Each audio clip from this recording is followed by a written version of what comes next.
गांव के किनारे एक छोटी सी बस्ती थी जहां शीतल और मीरा रहती थी। सर्दी के दिन थे और हर तरफ ठंडी हवा चल रही थी। दुनिया भर की ठंड से लड़ते हुए दोनों लड़कियां अपनी दादी के लिए जंगल में जड़ी बूटियां इकट्ठी करने निकल पड़ी थी। क्या करें, दादी की तबीयत खराब है। अगर ये जड़ी बूटियां मिल गई तो उनकी तबीयत थोड़ी ठीक हो जाएगी। चलो जल्दी, वक्त ज्यादा नहीं है हमारे पास। वो दोनों ठंड से कांपते हुए जंगल की गहराइयों में गई। हर कदम पर एक नई मुश्किल थी, लेकिन दोनों ने हिम्मत नहीं हारी। जंगल के अंदर एक पुराना बड़ा पेड़ दिखाई दिया। पेड़ का जमा इतना बड़ा था कि वो आसमान को छूने लग रहा था। उन्होंने कुछ अजीब सी आवाजें सुनी। ये कैसी आवाजें? आज तक तो हमने ऐसी कोई आवाज ही नहीं सुनी। मुझे भी लगता है कुछ अजीब हो रहा है। चलो देखते हैं, शायद कोई और लोग हों। जब वो पेड़ के करीब पहुंचे तो उन्होंने देखा कि पेड़ के हर एक डाली पर छोटे छोटे घर बने हुए हैं।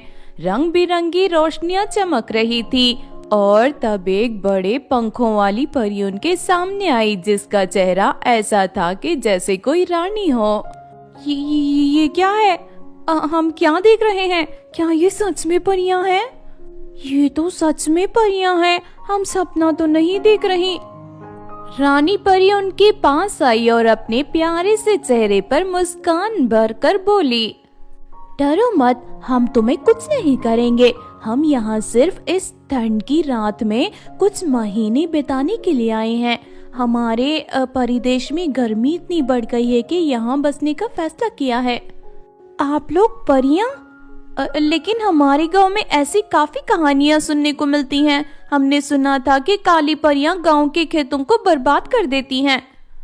हम काली परियां नहीं हैं। हम सिर्फ यहाँ थोड़ी देर के लिए बसना चाहते हैं। हमारा अपना देश भी है, बहुत गर्म है। ये ठंडी जगह हमारे लिए सुकून का एक सहारा है। अगर तुम चाहो तो हम तुम्हारी मदद कर सकते हैं।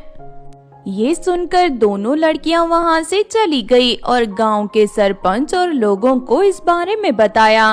तभी गांव के लोग उन्हें देखने आए और उन्होंने उनका समर्थन नहीं किया। सरपंच, जो सबसे पुराने और समझदार इंसान थे, वो भी वहां आए। ये क्या हो रहा है? तुम सब यहाँ किस लिए आए हो और तुम लोग किस तरह के लोग हो? रानी परी ने सभी साथियों को देखते हुए अपनी बात समझाने की कोशिश की। देखिए, हम परियां हैं और परिदेश में रहती हैं और मैं इन सब परियों की रानी परी हूँ। हम सिर्फ यहाँ बसने आए हैं। तुम्हारे गांव के लिए कोई नुकसान नहीं करेंगे। हम सब जानते हैं कि काली परियों ने तुम्हारे खेतों को नुकसान किया था। हम ऐसे नहीं हैं। हम बहुत अच्छी परियां हैं। हम आप लोगों को कोई नुकसान नहीं पहुंचाएंगे। बस हमारे परिदेश में बहुत ज्यादा गर्मी बढ़ गई है, जिससे हमारे पंख पिघलने लगे हैं। इसीलिए यहाँ हम थोड़े दिन बिताने के लिए आए हैं। सरपंच की आंखों में कुछ पुरानी यादें थीं, जो उसे दिखाई दे गई थी।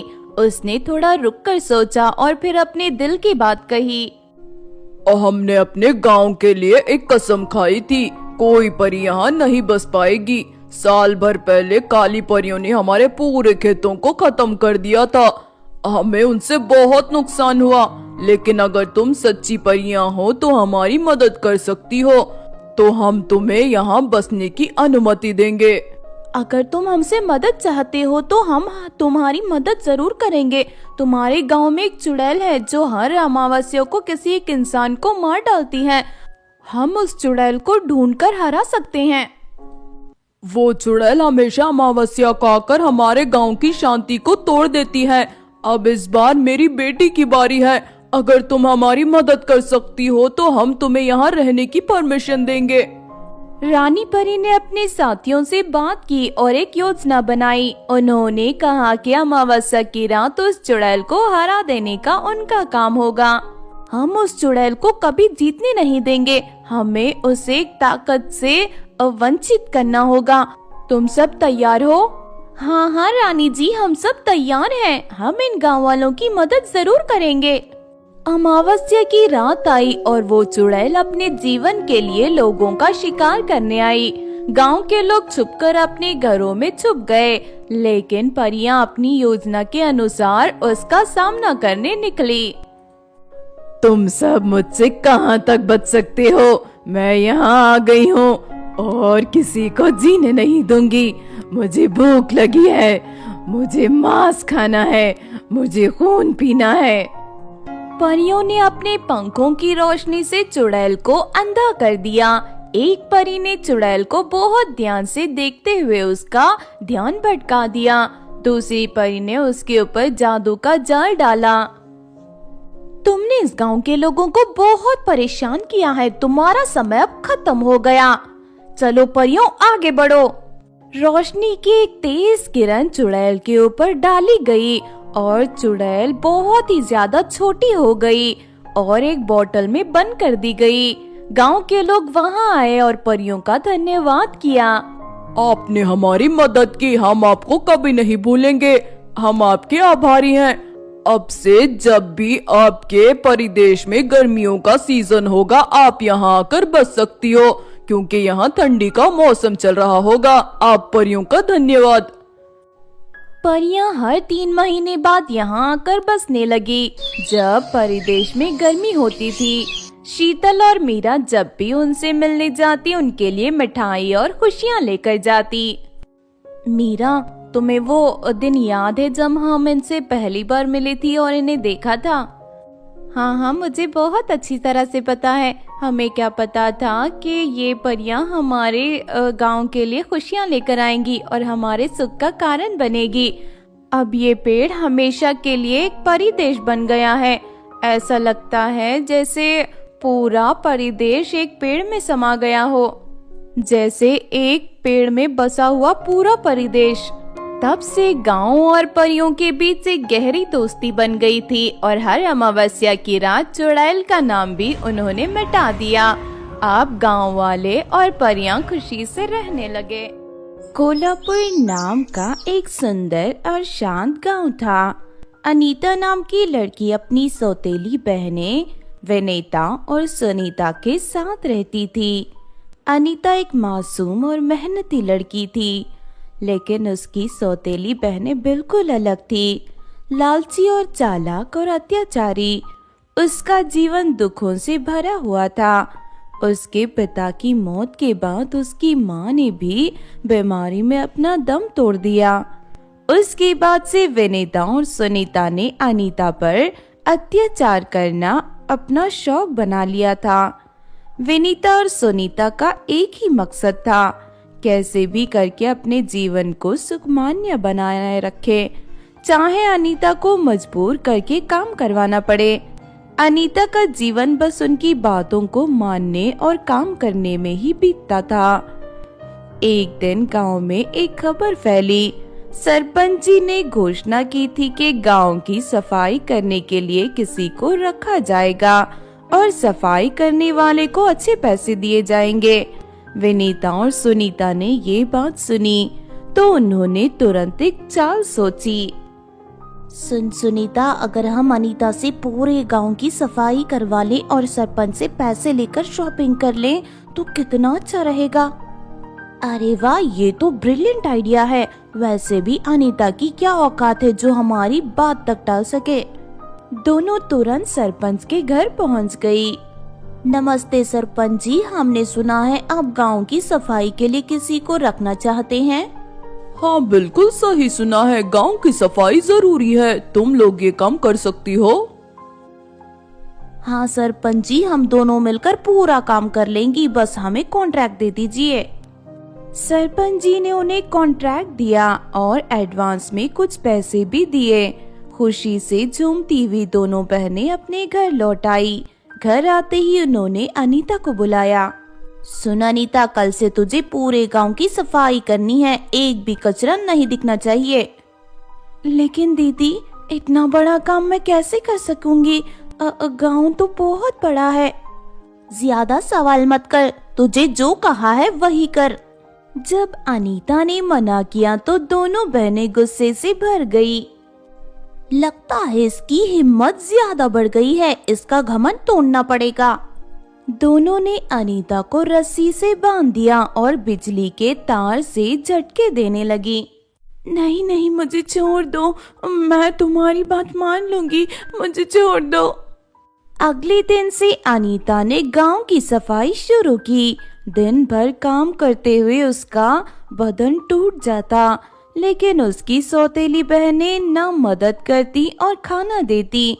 एक दिन अनीता थक कर एक घर के दरवाजे पर पहुंचती है। वहां उसका सामना काजल नाम की एक लड़की से होता है। दीदी, मुझे बहुत भूख लगी है, कुछ खाने के लिए दे दीजिए। तुम तो बहुत परेशान लग रही हो, आओ अंदर चले आओ, मैं तुम्हें खाना खिलाती हूँ। काजल ने अनीता को पेट भर खाना खिलाया और उसे उसकी परेशानी के बारे में पूछा।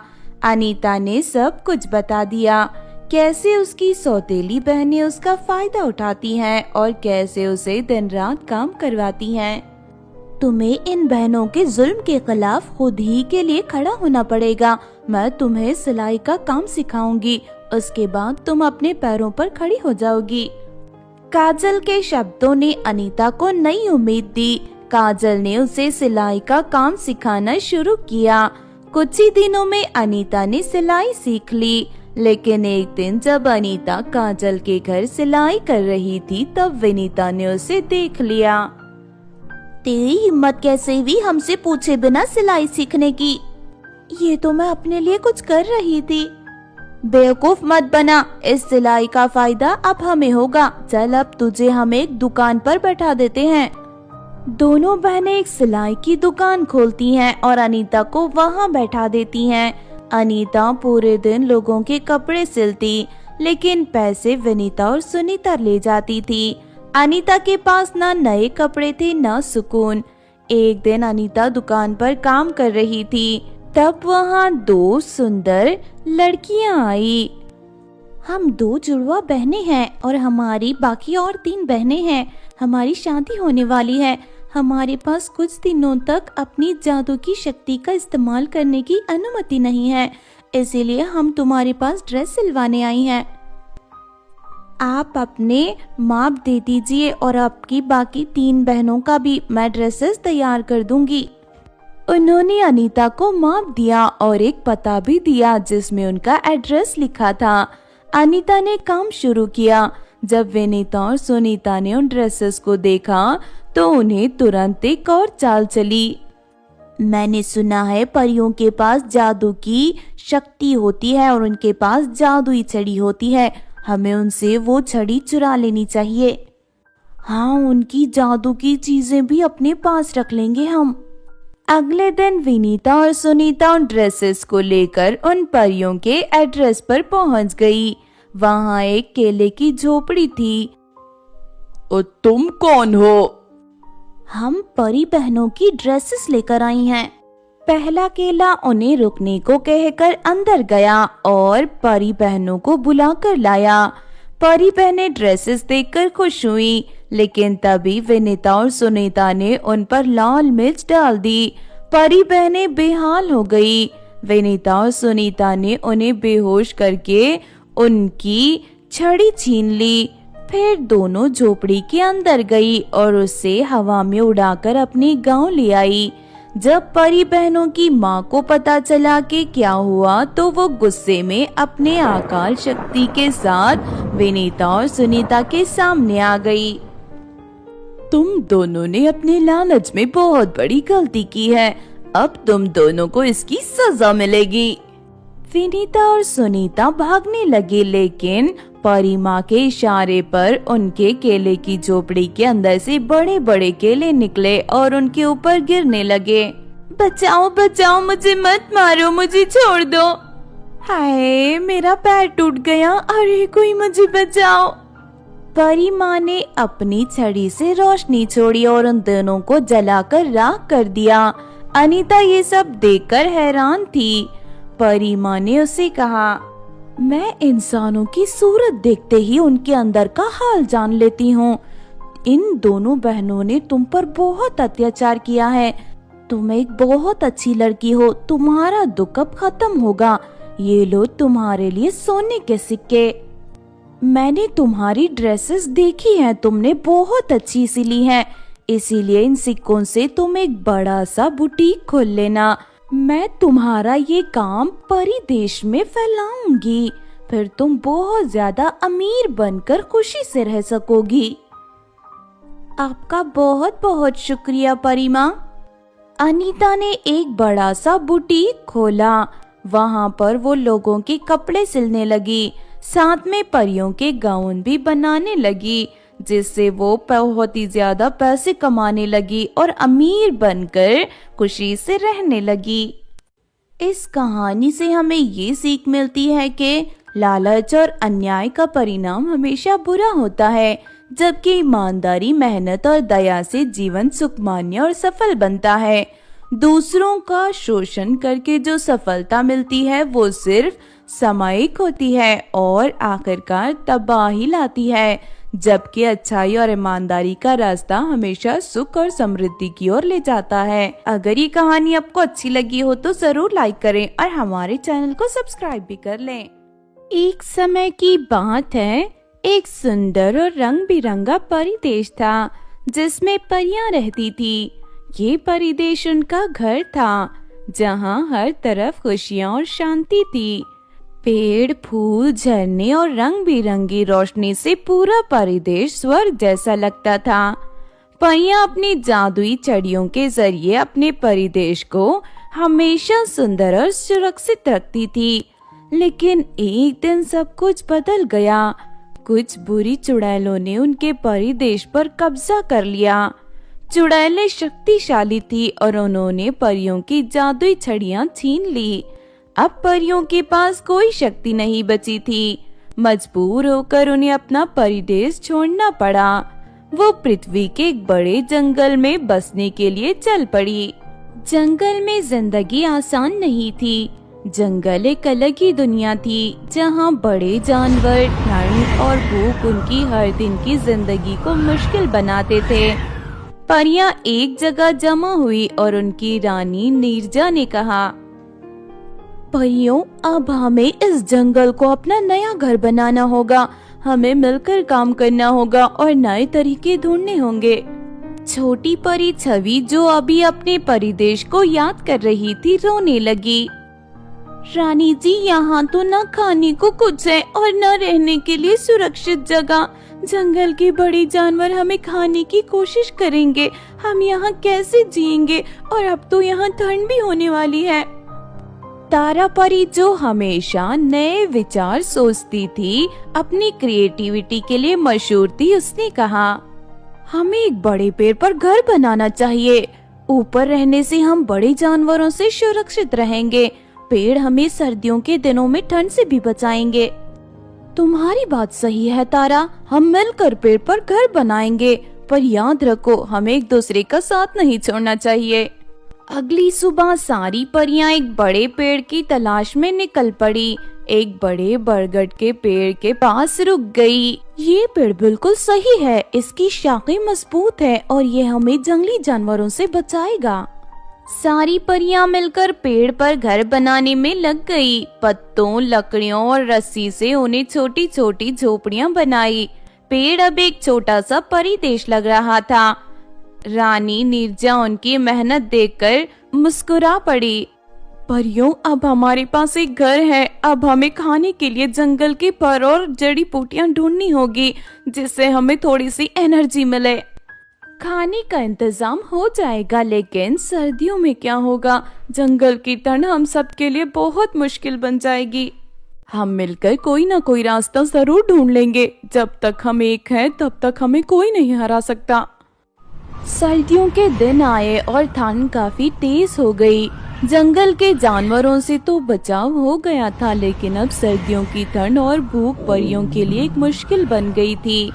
एक रात सभी परियां अपनी छोटी सी झोपड़ी में इकट्ठा हुई।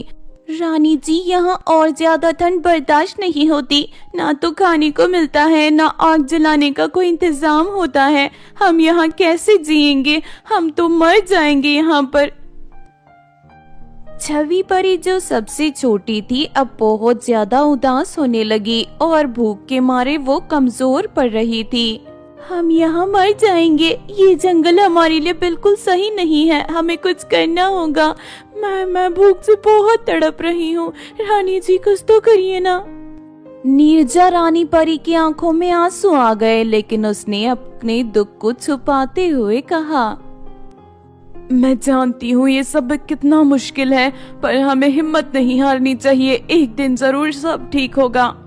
चलो हम बहुत सारी पत्तियों को इकट्ठा करते हैं और उनसे पत्तियों के कंबल बनाते हैं जो हमें ठंड से बचा सके। सभी परियों ने मिलकर पत्ते तोड़े और उनसे कंबल बनाए जो उन्हें ठंड से बचा सके।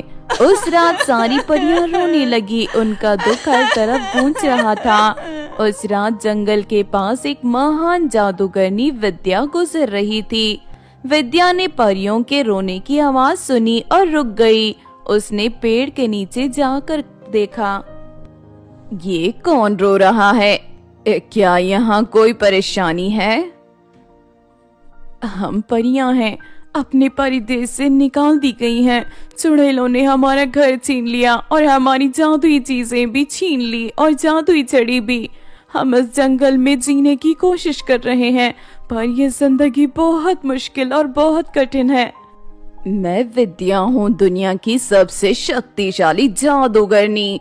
तुम्हारी कहानी सुनकर मुझे बहुत दुख हुआ, पर मैं तुम्हारी मदद करूंगी। मुझे अपने परिदेश का रास्ता दिखाओ। अगले दिन नीरजा ने विद्या जादूगरनी को अपने परिदेश का रास्ता दिखाया। विद्या जब वहां पहुंची तो उसने देखा कि एक सुंदर परिदेश अब अंधेरा और भयानक बन गया था। सब पेड़ सूख गए थे, नदियां सूख चुकी थी और हवा में एक अजीब सी गंध थी। चुड़ैलें अपने दरबार में हंसी टिटोली कर रहे थे। जादूगरनी परिदेश का भयानक मंजर देखकर परियों के पास उनके जंगल आई। मैं एक जादुई पोशन बनाऊंगी जो हवा में फैलकर चुड़ैलों को बेहोश कर देगा। उसके बाद उन्हें एक पिंजरे में हम बंद कर देंगे। विद्या जी, अगर चुड़ैलों ने आप पर वार कर दिया तो आप क्या करेंगी? हमने देखा है वो चुड़ैलें बहुत खतरनाक हैं। यूं ही नहीं, मैं इस दुनिया की सबसे बड़ी जादूगरनी कहलाती हूँ। मैं ऐसे ही किसी को नहीं मिलती। मुझे अपने जादू पर पूरा भरोसा है। चुड़ैलों का अंत अब निश्चित है। विद्या ने अपने जादू से एक हरा पोशन बनाया और उसे हवा में छोड़ दिया। धीरे धीरे वो पोशन परिदेश में फैल गया। सारी चुड़ैलें बेहोश हो गई। विद्या ने अपने जादू से एक बड़े पिंजरा बनाया और सबको उसमें बंद कर दिया। अब ये चुड़ैलें कभी तुम्हारे परिदेश को नुकसान नहीं पहुंचा पाएंगी। तुम्हारे दिन फिर से बदलेंगे। रानी परी, नीरजा और सारी परियां खुशी के मारे रो पड़ी और जादूगरनी का शुक्रिया अदा किया। विद्या जादूगरनी जी, आपने हमें एक नई जिंदगी दी है। हम आपका एहसान कभी नहीं भूलेंगे। विद्या ने उनकी जादुई छड़ियां लौटाई। अब तुम्हारा परिदेश तुम्हारा है। उसे हमेशा हरा भरा और खूबसूरत रखना और अपने जादू का सदुपयोग करना। परियां अपने परिदेश में लौट आई और नए पेड़ लगाए, फूल उगाए और अपने घर फिर से बनाए। हर तरफ खुशबू और रंग बिरंगी रोशनी और गीत गुनगुनाने लगे। अब हमें एक होकर अपने परिदेश की रक्षा करनी होगी। अगर हम साथ हैं तो कोई भी हमें कभी नहीं हरा सकता। रानी परी जी हम इसे हमेशा सुरक्षित रखेंगे और एक नए परिदेश का निर्माण करेंगे और हमारे परिदेश की सिक्योरिटी को और बढ़ा देंगे और ताकतवर कर देंगे ताकि कोई भी आकर हमारे परिदेश पर हमला न कर दे। हाँ, हम अपने परिदेश की हमेशा रक्षा करेंगे। हम लोगों ने जंगल में बहुत कठिन जीवन जिया है, आगे ऐसा हम कभी नहीं होने देंगे। और इस तरह विद्या जादूगरनी की मदद से परियों ने अपना परिदेश वापस पाया और खुशी खुशी अपने घर में जीने लगे। उनका परिदेश फिर से एक सुंदर स्वर्ग जैसा बन गया। विद्या जादूगरनी का नाम अमर हो गया। उन्होंने परिदेश में विद्या जादूगरनी की मूर्ति बनाई और उसका एहसान परियों के दिल में हमेशा के लिए बस गया। इस कहानी से हमें यह सीख मिलती है कि एकता और साहस के साथ हर मुश्किल का सामना किया जा सकता है। जिंदगी में चाहे कितनी भी कठिन परिस्थितियां क्यों न हो, अगर हम अपना हौसला बनाए रखेंगे, एक दूसरे का साथ दें तो हर समस्या का हल निकलता है। हिम्मत और सही मदद हमेशा अंधेरे से उजाले की ओर ले जाती है। अगर ये कहानी आपको अच्छी लगी हो तो जरूर लाइक करें और हमारे चैनल को सब्सक्राइब भी कर लें। और हाँ दोस्तों, हमें कमेंट करके जरूर बताना कि आपको कहानी कैसी लगी।